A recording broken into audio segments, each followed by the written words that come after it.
The lights have gone out on the stage now. Only a single microphone stands under a dim amber glow, the kind of light that once caught her face just before the applause began. You might not remember her name right away, but you remember that voice calm, commanding, unforgettable. She could play the stern Mrs. Barrett in Lean on Me, the woman who went toe-to-toe with Joe Clark. And she could just as easily become the Chief, the warm, witty guide who made millions of kids around the world fall in love with geography on Where in the World Is Carmen Sandiego. But who was the woman behind those roles? And why did Hollywood never give her the flowers she deserved while she was still here? Let's get into her story right now. Let me know where you're watching this from in the comments. Grab yourself a warm drink, maybe a cup of water or tea, sit back, and let's start this journey together. Before the lights of Broadway ever touched her, there was a quiet street in Joliet, Illinois, where a young girl named Lynn Thigpen dreamed of ordinary things, drawing, reading, and the simple rhythm of a Midwestern childhood. Born on the 22nd of December 1948, she was one of 3 daughters in a close, working-class family who valued honesty, hard work, and kindness over attention or applause. As a child, she had no dreams of standing on a stage. Acting wasn't even in her imagination. Her world was school books, sketch pads, and the warm hum of community life. She later said she never saw herself as an actress. She just wanted to make sense of the world around her. But somewhere between the school hallways and church gatherings, a teacher saw something different. Her high school English teacher, the kind who changed lives, quietly told her she could do anything if she believed in it. That small act of faith would echo for decades. It was the first spark of confidence in a girl who didn't yet know she had a voice powerful enough to fill a theater. In high school, Lynn began to explore her curiosity. She joined the theater club, debate club, and the a cappella choir, not because she sought fame, but because she loved expression in all its forms. She was articulate, thoughtful, and funny, the kind of student teachers remembered long after graduation. And there was another gift, her voice, deep, rich, and filled with emotion. She could sing in a way that made people stop and listen. After graduating, she enrolled at the University of Illinois, majoring in English and speech. Her plan was steady and simple, to teach, to help others find their voices the way her teacher once helped her. For a time, she did exactly that, a young English teacher, shaping young minds by day, sneaking into theater rehearsals at night. But the stage kept calling her back. The smell of dust, the creak of wooden floors, the sound of lines being rehearsed, it stirred something inside her. She began to study acting and dance seriously, eventually earning a scholarship that changed everything. After one semester, Lynn made a decision that would alter the course of her life. She packed her bags and left Illinois for New York City in 1971, a time when Broadway was alive with energy but still harsh to women of color seeking a place on stage. The city was loud, unpredictable, and unforgiving. She took a job waiting tables, sometimes wondering if she had made a mistake. But even through the exhaustion, there was a quiet certainty in her heart she belonged to the world of performance. Then, only 3 months after her arrival, opportunity found her. A new musical called Godspell was looking for a cast that could sing, act, and move with heart. Lynn auditioned, not knowing this moment would define her. When she stepped on that stage for the first time, surrounded by bright lights, and the hum of an audience waiting to be moved, something shifted. The shy teacher from Joliet was gone. In her place stood an actress. And just like that, the journey began. Before the fame, before the lights, there was just a dream, and someone brave enough to chase it. New York in the early 70s was no place for the faint-hearted. The streets buzzed with the sound of ambition, taxi horns, laughter, and dreams colliding in crowded diners.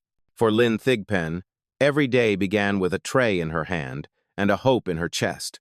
She waited tables, counted tips, and held on to the thought that maybe, just maybe, the city would see her the way she saw herself, as someone meant to tell stories. Her big break came faster than she expected. A stage production called Godspell was holding open auditions. It was bold, spiritual, and full of color, a perfect match for her grounded energy. When she walked in, she didn't have the polished confidence of Broadway veterans, but her voice carried a truth that couldn't be ignored. She got the part. For 2 years, Lynn poured herself into Godspell. The show became a cultural phenomenon, part gospel, part rock, all heart. She would later appear in the 1973 film adaptation, a milestone for a newcomer who had once been grading essays instead of reading scripts. The joy of performing live, of hearing the audience respond, became her oxygen. But when the show's success started to define her, she did something unexpected. She walked away. Lynn didn't want to be known for just one role or one kind of performance. She wanted range, depth, honesty. That decision to leave security for growth would become a pattern in her life.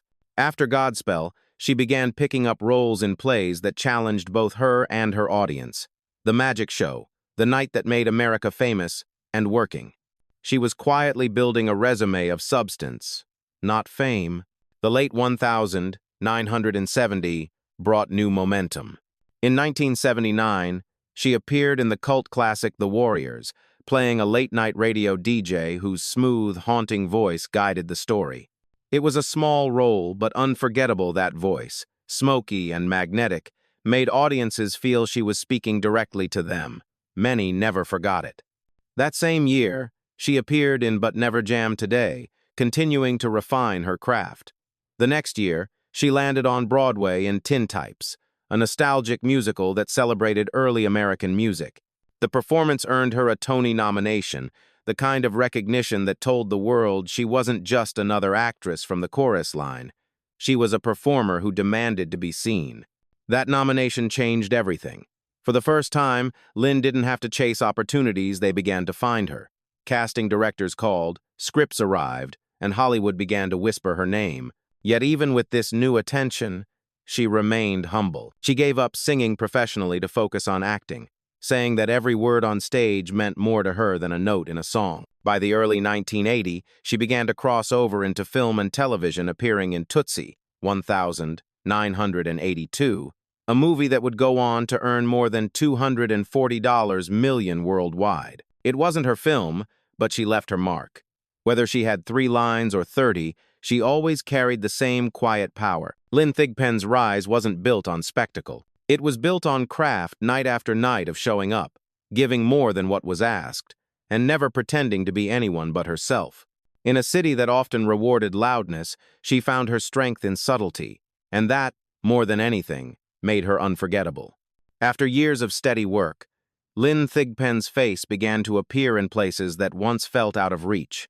The television glow that used to feel distant was now her world. She wasn't the kind of actress to dominate magazine covers, but her performances began to speak louder than fame ever could. The early 1980 opened doors that once seemed locked. After Tootsie, she found herself moving between stage and screen with quiet confidence. In 1985, she appeared in Gimme a Break as Nell Carter's sister, a brief but memorable appearance that showed how easily she could blend humor and sincerity. Viewers loved her warmth, her ability to make even small roles feel lived in. 2 years later, she appeared in The Equalizer, a show that demanded emotional realism and grit. It was the kind of role where her subtlety mattered, no grand gestures, no exaggeration, just truth. That same honesty defined her stage work too. In Fences, she earned a Los Angeles Drama Critics Award nomination for a performance that felt more like confession than acting. Lynn's gift wasn't in pretending, it was in revealing. Then came 1989, the year everything changed. She was cast as Leona Barrett in the film Lean on Me, opposite Morgan Freeman. It was a story about authority, discipline, and redemption, and her character became one of the film's most unforgettable figures.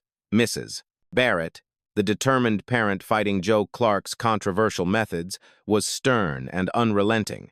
But Lynn played her with empathy beneath the steel. You didn't hate her, you understood her. For many viewers, that's when they truly saw her. In a movie full of powerful performances, Lynn Thigpen stood out without demanding the spotlight. The same people who loved to cheer for Joe Clark found themselves respecting the woman who dared to question him. It was a performance that spoke to the complexities of power, motherhood, and moral conviction, themes rarely written with such honesty for Black women on screen at the time. The success of Lean on Me brought her recognition and a surge of opportunities. That same year, she co-starred with James Avery in the NBC sitcom FM. Though the series was short-lived, it became a quiet favorite for its warmth and clever writing. Hollywood started to take her more seriously, But Lynn was never seduced by fame. She stayed grounded, often reminding friends that she was still the same woman who used to wait tables between auditions. In 1991, she landed what would become her most iconic role, the chief in Where in the World Is Carmen Sandiego. At first, she wasn't sure she wanted it. A children's game show didn't seem like the right fit for a Tony-nominated actress. But when producers told her she could shape the role from scratch, she agreed and created something timeless. The chief became more than a character. She was a teacher, a mentor, a symbol of intelligence and authority, especially for children of color who had rarely seen someone like her leading with humor and command. Kids shouted, "Chief!" when they saw her in public, and she always smiled. That voice, that spark, that quiet grace, she made education feel exciting. The role earned her 3 Daytime Emmy nominations and the admiration of an entire generation. But beyond awards, Carmen Sandiego gave her something more meaningful: connection. She had become part of childhood memories across America, the kind that would outlive the show itself. By the early 90s, Lynn Thigpen was no longer just a working actress. She was a face, a presence, a steady reminder that greatness doesn't always come with headlines. Her turning point wasn't about sudden fame. It was about recognition finally being seen for what she had always been: a woman of immense talent, quiet strength, and enduring grace. By the early 1990s, Lynn Thigpen had become a fixture in American entertainment, not through glamour or scandal, but through quiet mastery. She was everywhere and nowhere at once, a familiar face whose name people couldn't always place. That, in many ways, became her signature, the woman who made every story better simply by being in it. Her work on Where in the World Is Carmen Sandiego turned her into an icon for a new generation. While the show's concept was playful, Lynn brought a kind of authority that made learning feel noble. Wearing her signature red blazer, standing behind the desk as the chief, she delivered lines with rhythm and wit, part teacher, part comedian, part commander. Children who watched her weren't just entertained, they were inspired. For many, she was the first black woman they ever saw in a position of leadership on television. That mattered. The show became a phenomenon, running for years, earning multiple awards and even shaping educational programming for a decade. But to Lynn, the greatest reward wasn't the recognition. It was the letters from kids who said she made them feel smart, seen, and proud of who they were. At the same time, Lynn was continuing to build a remarkable portfolio across film and television. She appeared in L.A. Law and All My Children, showing her range from courtroom drama to soap opera depth. Her performance in All My Children as Grace Kiefer, a role she played throughout the 1990, earned her an NAACP Image Award nomination and reminded audiences that her strength wasn't limited to one genre. Off-screen, she was just as grounded. Colleagues described her as generous, private, and deeply thoughtful. She wasn't interested in celebrity. She was interested in truth. While others chased attention, she chased authenticity in her craft, her relationships, her presence. In 1997, Lynn achieved what many actors spend their entire lives pursuing. She won a Tony Award for Best Featured Actress for her role in An American Daughter. It was a moment of vindication, a quiet triumph decades in the making. The same woman who once waited tables in New York now stood on Broadway's grandest stage, her name echoing in applause. Yet even in victory, she remained humble. When asked about her success, she simply said, "I've been lucky to do what I love, and that's enough." That year, she also voiced Luna, the moon, in the beloved children's series Bear in the Big Blue House. Her voice became a comforting lullaby for millions of children, gentle, wise, and warm. She was everywhere again, shaping imaginations in ways that only timeless performers can. By the late 90s, Lynn had entered a remarkable rhythm. She starred in The Insider with Al Pacino and Russell Crowe, Bicentennial Man with Robin Williams, and later in Shaft alongside Samuel L. Jackson. Each role was a testament to her versatility from stage to television to film. She carried herself with quiet dignity and purpose. And yet, despite working beside Hollywood's biggest names, she never seemed to chase the spotlight. There was no entourage, no headlines, no spectacle, just a woman who loved her craft and let the work speak for itself. In an industry that often measures worth by visibility, Lynn Thigpen built her legacy in silence, the kind of success that lingers long after the applause fades. For a moment, it seemed like she had everything: respect, fulfillment, and peace. But even at the height of her triumph, there were shadows forming just beyond the light. Fame, for Lynn Thigpen, never came with the noise it brings to others. She was admired, respected, even beloved, but never quite celebrated. The irony was painful in its quietness. At the moment when she had finally achieved everything she once dreamed of, the world still didn't seem to know her name. Hollywood was full of faces that came and went with the tides of popularity. But Lynn didn't fit that rhythm. She wasn't a headline or a scandal. She didn't play the game of red carpets and interviews. She worked, she disappeared, and she returned always on her own terms. Those who knew her said she carried herself with an almost monastic focus. No flash, no vanity, no hunger for attention. Her joy came from rehearsal rooms, from scripts marked in pencil, from the exchange of silence between actors who trusted each other.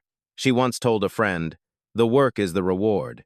But in a city obsessed with visibility, invisibility can be cruel. The same humility that made her so grounded also made her easy to overlook. Casting directors praised her but often gave her supporting roles. Critics admired her but rarely wrote her name in bold. It wasn't malice, it was the way the system worked, quietly favoring the loudest voices. In interviews, she brushed it off. "I've always been lucky," she would say, as if gratitude could mask the truth that even with a Tony, even with decades of work, she was still fighting to be seen. Yet her integrity never wavered. She chose roles that mattered, stories that spoke to something human. She preferred depth over fame, truth over comfort. When others moved to Los Angeles to chase exposure, she stayed close to New York theater, the only place where she said she could still hear herself think. By the late 1990s, her filmography read like a mosaic of American cinema: The Insider, Bicentennial Man, Shaft, alongside small television roles that carried her unmistakable grace. She had reached a point where she could act beside legends and never look out of place. Still, Hollywood's affection was transactional. For every role she earned, there were a dozen she never got offered. Behind the success, there was also fatigue, not from age, but from the quiet loneliness of a career spent in the margins of brilliance. Friends said she lived simply, often arriving on set in an old rental car, smiling as if the world were still new. She had no entourage stories, just the calm presence of someone who knew what mattered. Lynn never married, never had children, and never apologized for it. She once said she didn't need titles to feel complete. Her life, she believed, was already full, filled with music, with friends, with art that outlived applause. It's hard to pinpoint when the shadows began to lengthen. Maybe it was in those long, quiet moments between projects. Maybe it was in the subtle way Hollywood moves on, leaving even its brightest lights behind. What's certain is that by the time the 2000s began, Lynn Thigpen had become something rare, a master at her craft who had outgrown the very system that overlooked her. She was respected, yes, but not revered, remembered, but never recognized in full. And yet, through all of it, she remained unshaken. For Lynn, legacy was never about fame. It was about honesty, about doing the work well, even if no one was watching. When the applause faded and the stage went dark, she stayed standing alone, but radiant. By the early 2000s, Lynn Thigpen was living a life most actors would envy, respected, steady, and still working. She had found her rhythm in The District, a CBS crime drama where she played Ella Mae Farmer, a strong, compassionate leader set against Washington, D.C.'s political backdrop. It was the kind of role she had always wanted: intelligent, grounded, human. The show was a success. Viewers loved her presence, the calm in a world of chaos. On set, she was known for her professionalism, her laughter, and her warmth. Crew members said she made everyone feel seen, from camera operators to guest stars. But behind that smile, small shadows were beginning to form. She had started complaining about headaches, nothing too alarming at first, just a dull pressure that came and went. Friends told her to rest, but Lynn wasn't the kind to slow down. She'd been working her whole life. Stopping felt unnatural. She told colleagues she'd get checked out soon. On the 11th of March, 2003, she went to a doctor and had an MRI. The results didn't show anything alarming, and she returned to set as usual, cheerful and ready to film. The next day, everything changed. That afternoon, her friend found her unconscious at her Los Angeles home. The call went out quickly, 911, the hospital, the studio. But by the time help arrived, it was too late. Lynn Thigpen had passed away from a cerebral hemorrhage that led to cardiac failure. She was 54 years old.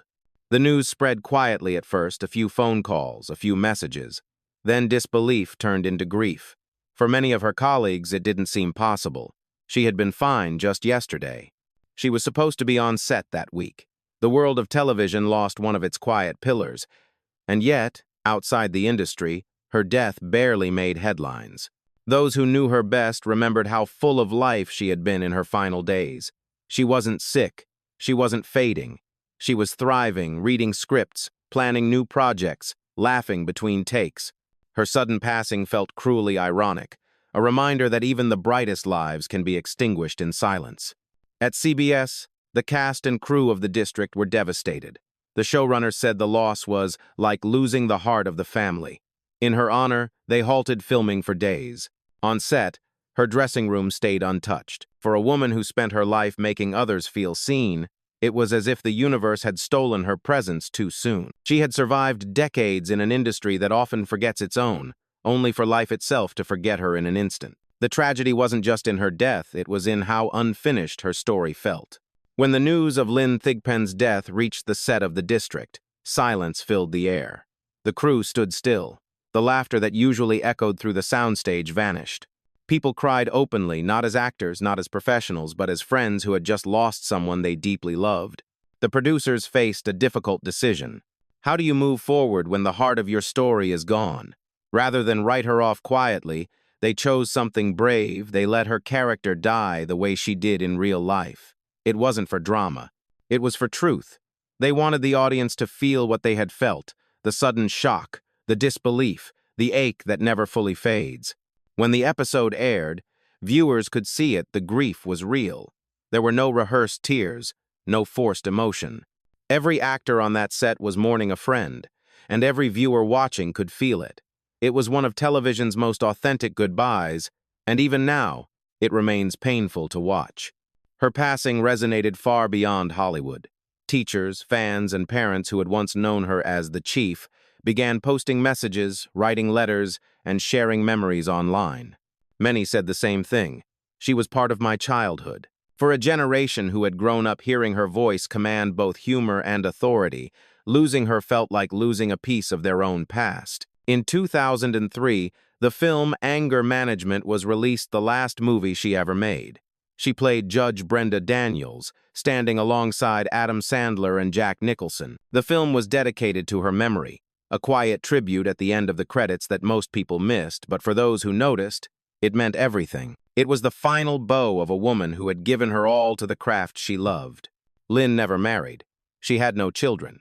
But she left behind something larger, generations of audiences who felt they knew her, who grew up learning from her presence, even when they didn't know her name. In interviews, she had once said she didn't need the titles that others chased: wife, mother, star. I have my work, she said. That's my life.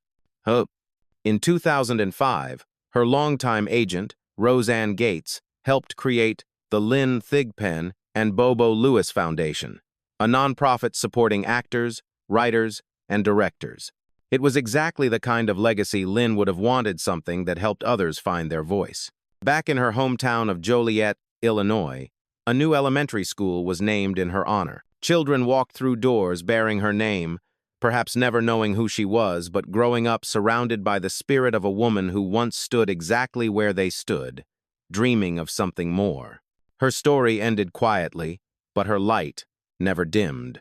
When the cameras stopped rolling and the applause faded away, Lynn Thigpen remained in the echoes of her laughter, the weight of her words, and the warmth she gave to everyone she met. Time has a strange way of softening memories while sharpening meaning. Years after her passing, Lynn Thigpen's name may not headline Hollywood retrospectives, but her presence is everywhere in the voices she inspired, the stories she elevated, and the quiet dignity she brought to every frame. Her legacy begins where she left her heart in the world of education and the arts. The Lynn Thigpen and Bobo Lewis Foundation continues her mission, helping young actors, writers, and directors build careers with integrity and passion. The foundation's motto, helping artists find their light, feels almost like something she might have said herself. For a woman who spent her life illuminating others, it's the perfect tribute. Back home in Joliet, Illinois, her story came full circle. The city that once watched her leave for New York now honors her with the Lynn Thigpen Elementary School. Every morning, hundreds of children walk under her name etched in stone, unaware, perhaps, that the woman behind it once sat in classrooms just like theirs, wondering if her dreams were too big. In that small, everyday way, she continues to teach, not through words, but through legacy. In Hollywood, her peers never forgot her. Actors like James Avery, who worked alongside her on FM, called her a rare kind of strength, the kind that didn't need attention to be felt. Directors remembered her for her professionalism, her patience, and her ability to transform even the simplest line into something human. For audiences, her impact was just as deep. Adults remembered her as Mrs. Barrett, firm, unyielding, but honest, while children remembered her as the chief, a mentor wrapped in laughter and wisdom. To span generations that way is rare. Few actors ever managed to touch both the classroom and the living room, the stage and the heart. Lynn did it with ease. Her voice, perhaps more than anything, became her signature. Deep and commanding, it carried warmth without weakness. In an era when many women of color were typecast or silenced, Lynn used her voice as both shield and instrument, reminding America that authority could sound like compassion. Her artistry was never about fame. It was about presence, the act of showing up, doing the work, and leaving each project stronger than she found it. She brought honesty to an industry built on illusion, and in doing so, she became the kind of artist who doesn't just entertain, but endures. Even today, when fans revisit Carmen Sandiego, they hear her laughter echo between the lines. When they rewatch Lean on Me, they see her eyes sharp, yet full of empathy. Each performance is a lesson in restraint, truth, and grace. Lynn Thigpen's name might not sparkle on the Hollywood Walk of Fame, but her light lives on in classrooms, in children's voices, in the memories of those who knew that greatness doesn't always need to shout. Some stars burn bright. Others, like Lynn, choose to glow quietly and never fade. In the years that followed her passing, something beautiful began to happen. People started remembering Lynn Thigpen not just for her roles, but for her impact. The nostalgia of the 1990 brought new life to her work. Reruns of Where in the World Is Carmen Sandiego appeared on streaming platforms, and grown adults found themselves smiling at the sight of the chief once again.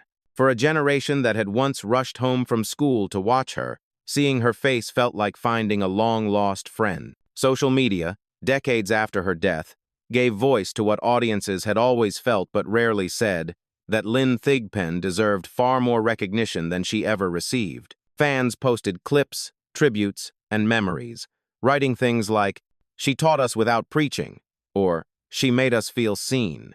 Many credited her with shaping their love of learning or their understanding of strong, compassionate leadership. In academic circles, critics began re-evaluating her contribution to American television and theater. Writers noted how she broke quiet barriers, portraying authority, intellect, and empathy at a time when Black women were often confined to narrow stereotypes. She didn't shout for equality, she embodied it. Her presence on screen was itself a statement. Younger performers have since cited her as an influence, especially those who grew up seeing her as the chief. For many actresses of color in children's television and theater, Lynn became a blueprint, proof that one could lead with grace, humor, and depth all at once. She wasn't a symbol of power. She was power soft, steady, and undeniable. Her influence extended far beyond the screen. The nonprofit foundation in her name continues to nurture new generations of storytellers, people who might otherwise have never had a chance. Each grant, each scholarship, feels like her voice reaching out once more, saying, "You can do anything if you believe in it." Even in popular culture, her name surfaces in unexpected ways. Viewers rediscover her in films like Tootsie and the Warriors, marveling at how she could turn brief appearances into memorable moments. Her performance in Lean on Me has become the subject of essays and online discussions about nuance, how she turned a potential antagonist into a complex human portrait. The re-evaluation of Lynn Thigpen's career has become, in itself, a reflection on Hollywood's history, on how often brilliance goes unrecognized until it's gone. She represents a truth many find painful but necessary, that art's deepest value isn't always rewarded in its time. And yet, through rediscovery and remembrance, Lynn's story continues to grow. Each year, new viewers stumble across her work, realizing they've known her all along through a voice, a smile, a moment that stayed in their memory long after the credits rolled. She may not have the golden statue or the star on the boulevard, but she has something rarer permanence in the hearts of those who remember. In the end, that's what legacy truly means. They may have forgotten her name in Hollywood, but not in the places that mattered most: in classrooms, in living rooms, and in the quiet corners of memory where real legends live forever. The stage is dark again now. The desk where the chief once stood is empty, and the voice that used to guide children through maps and mysteries has long gone quiet. But somehow, when you close your eyes, you can still hear her, that calm, confident tone that made you believe learning could be fun, that kindness could be powerful, that strength didn't always need to be loud. Lynn Thigpen's story is not one of tragedy, but of truth. She lived her life exactly as she wanted, devoted to her craft, grounded in purpose, and untouched by the vanity that so often consumes Hollywood. She may not have chased fame, but she earned something much greater: respect that endures. From a small-town teacher in Illinois to a Tony-winning actress on Broadway, from a soulful performer in Lean on Me to the beloved chief who defined a generation, Lynn Thigpen proved that the most extraordinary lives are often built on quiet choices. She didn't just act, she gave. Every performance carried her humanity. Every role felt like an act of service. Hollywood may not have crowned her with the titles she deserved, but her legacy found its own way home through every child she inspired, every student she encouraged, and every viewer who still remembers the sound of her laughter. Perhaps that's the most powerful kind of stardom, the kind that doesn't fade when the lights go out. So tonight, if you remember her as Mrs. Barrett, as the chief, or as the woman whose voice once filled your living room, take a moment to honor her. Leave a message below, share your memory, or simply whisper her name. Because remembering is how legends live forever. Do you think Hollywood ever gave her the respect she truly deserved?